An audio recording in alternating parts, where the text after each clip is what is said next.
Kepada Ang Epi dipersilakan.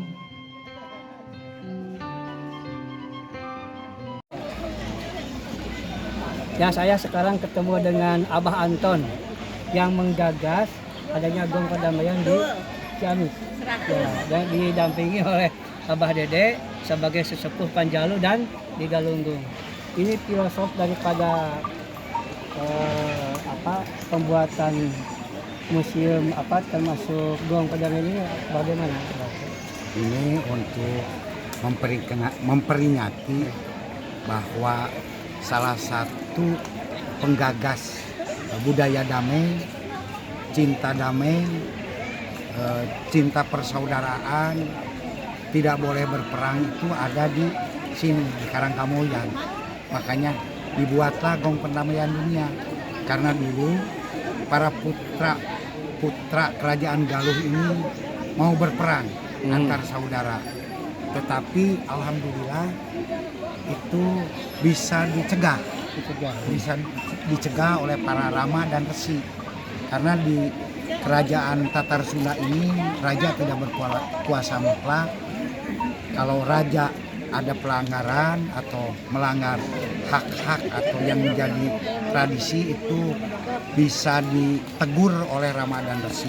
Dan salah satu larangannya itu adalah Gotrayuda. Gotrayuda itu perang saudara. Nah, saat itu Prabu Ciungwanara mau berperang dengan Prabu Sanjaya. Prabu Ciungwanara itu ya putra mahkota Galuh, dan Raden Sanjaya juga memang berhak sebagai putra mahkota Galuh. Tetapi beliau saat itu sudah menjadi raja di Kalingga Utara alias Mataram. Nah, ketika pasukan sudah siap, turunlah para Rama dan Resi hanya mendamaikan, yaitu tahun 739 Masehi di sini. Dan ada naskahnya sesuai dengan naskah Wangsakerta. Di sini Nah, ada 9 perjanjian damai. Jadi memang orang Sunda itu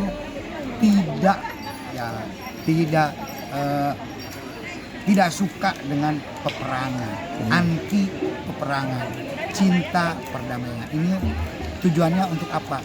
Agar para generasi muda, anak-anak saya, adik-adik saya paham bahwa dari sejak zaman dahulu ini salah satu ya ciri wancinya di Karangkamoyan terjadi kesepakatan damai antara Prabu Ciungwanara dengan Raden Sanjaya. Ada 9, yaitu tidak boleh saling bermusuhan, tidak boleh kemudian saling membenci, tidak boleh saling mendendam, kemudian juga harus saling menghormati haknya masing-masing, mengutamakan persaudaraan, mengutamakan musyawarah dan lain-lain. Itu sudah ada sejak zaman kerajaan Galuh di sini. Jadi berbicara salah satu penggagas budaya damai di Nusantara atau di Tatar Sunda adalah di Karangkamoyan pada tahun 739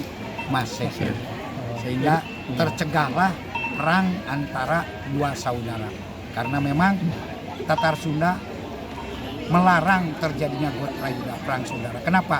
Karena biasanya kehancuran sebuah negeri itu bukan adanya serangan dari luar, tapi karena adanya keretakan dari dalam. Nah, inilah yang dicegah. Diketahui oleh Abah, korelasi atau hubungan antara Galung dengan Galuh itu, Pak. Ini penting juga untuk diketahui oleh Ciamis dan Tasikmalaya itu ya. Jadi Galunggung dengan Galuh itu sebetulnya satu sistem. Karena raja pertama Galuh ini kan Sangleti Kendali. Nah, seharusnya yang menjadi raja kedua itu adalah Eyang Sempakwaja sebagai putra pertama. Tapi karena Eyang Sempakwaja saat itu lebih senang untuk memilih menjadi seorang resi, pemuka agama, dan juga beliau ini salah satu juga penyebar agama Islam, sehingga beliau lebih berorientasi kepada agama, sehingga pada Karesian, sehingga tahta diberikan kepada adik bungsunya Maninunya. Tetapi Prabu Maninunya ada perjanjiannya itu apa?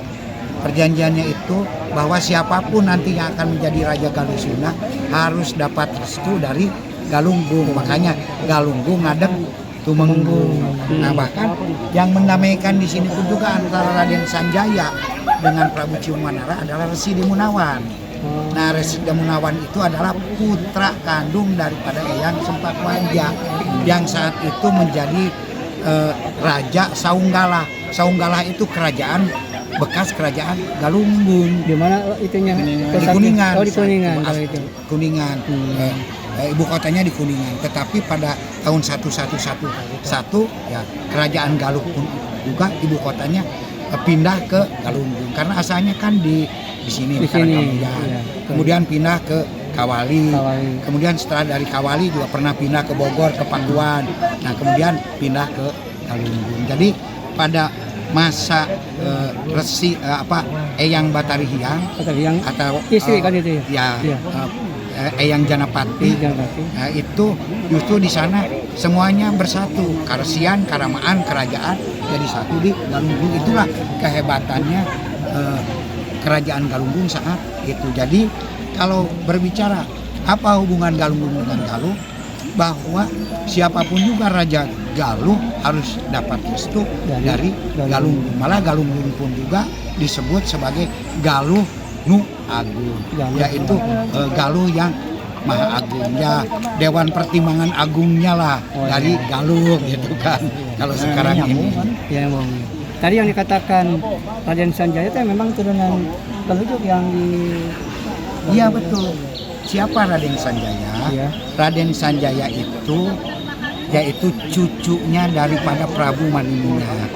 Prabu Maniminyak itu punya putra dua, yaitu Prabu Sena dan Sanaha. Nah, kemudian melahirkan seorang putra yaitu Raden Sanjaya. Nah, itu. Jadi memang beliau juga berhak sebagai putra mahkota Galuh. Tetapi beliau punya kemampuan berperang yang luar biasa. Sementara di kerajaan Sunda Galunggung juga kalau gitu. Iya, Galunggung juga keturunan Galuh. Sementara di kerajaan Tatar Sunda tidak boleh ekspansionisme, tidak boleh menyerang negara lain. Sehingga kerajaan Sunda itu tidak harus jadi ancaman kerajaan manapun juga. Makanya kalau punya kemampuan untuk ekspansionisme, jangan menjadi raja di Tatar Sunda. Makanya silahkan di luar Tatar Sunda. Jadilah beliau raja di Mataram kuno. Bahkan kekuasaannya itu sampai ke Campak gitu kan. Kamboja. Sampai ke Kamboja. Karena ada salah satu literatur di Kamboja, saya mendirikan Angkor Wat, Candi Angkor Wat untuk membebaskan diri dari Raja Margawarman yang ada di Jawa. Nah, saat itu Margawarman yang ada di Jawa adalah Raden Sanjaya. Jadi kita turunan raja ya. Di warga Tasik sama Ciamis harus betul-betul paham bahwa kita turunan raja yang gagah bisa menguasai sampai ke Kamboja. Ya, tapi justru di Sunda mah bukan raja yang hebat berperang, yang paling hebat itu hebat. Tapi yang lebih hebat itu raja yang mampu menciptakan rasa damai.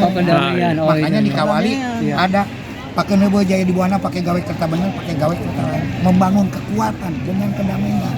Karena kekuatan ini baru bisa maksimal kalau suasana damai, lingkungan damai, hatinya damai, rakyatnya damai. Bagaimana kita mau membangun misalkan kalau terjadi perang, kalau terjadi ancaman, nggak mungkin bisa ngebangun. Nah, justru nilai yang paling tinggi itu bukan perang di Tatar Sunda, justru yang paling tinggi itu perdamaian. Ini sangat berdampak sekali nih, mau pilkada serentak seluruh Indonesia. Dan apa? Membangun kekuatan dengan kedamaian, membangun kekuatan dengan kerendahan. Tawadu. Lebih kuat ya daripada perang. Iya, itu tawadu. Nah, justru ini kenapa Gotra Yuda dilarang? Karena mohon maaf, orang Sunda itu baru degong. Sok asa hayang pang akangna, hayang pang aingna, kabeh hayang jadi raja. Ya riweuh atuh kitu mah. Nah, makanya Gotra Yuda dilarang. Karena lamun teu dilarang, waduh, Salame terus. Salame terus. Saling bentur, saling sikut, saling bebeutkeun gitu. Pak, ini sangat berharga sekali kegiatan ini yang sekarang yang ke-15 Pak ya. Iya. Kemudian tahun depan terus berlanjut supaya bisa mendamaikan khusus Ciamis, Tasikmalaya dan se-Indonesia bahkan dunia barangkali. Terima kasih Pak. Ada manfaat untuk edukasi ini karena akan dimasukkan ke channel Geopark Galunggung yang akan keragaman geologi, hayati dan budaya. Ini termasuk. Terima kasih, Mas.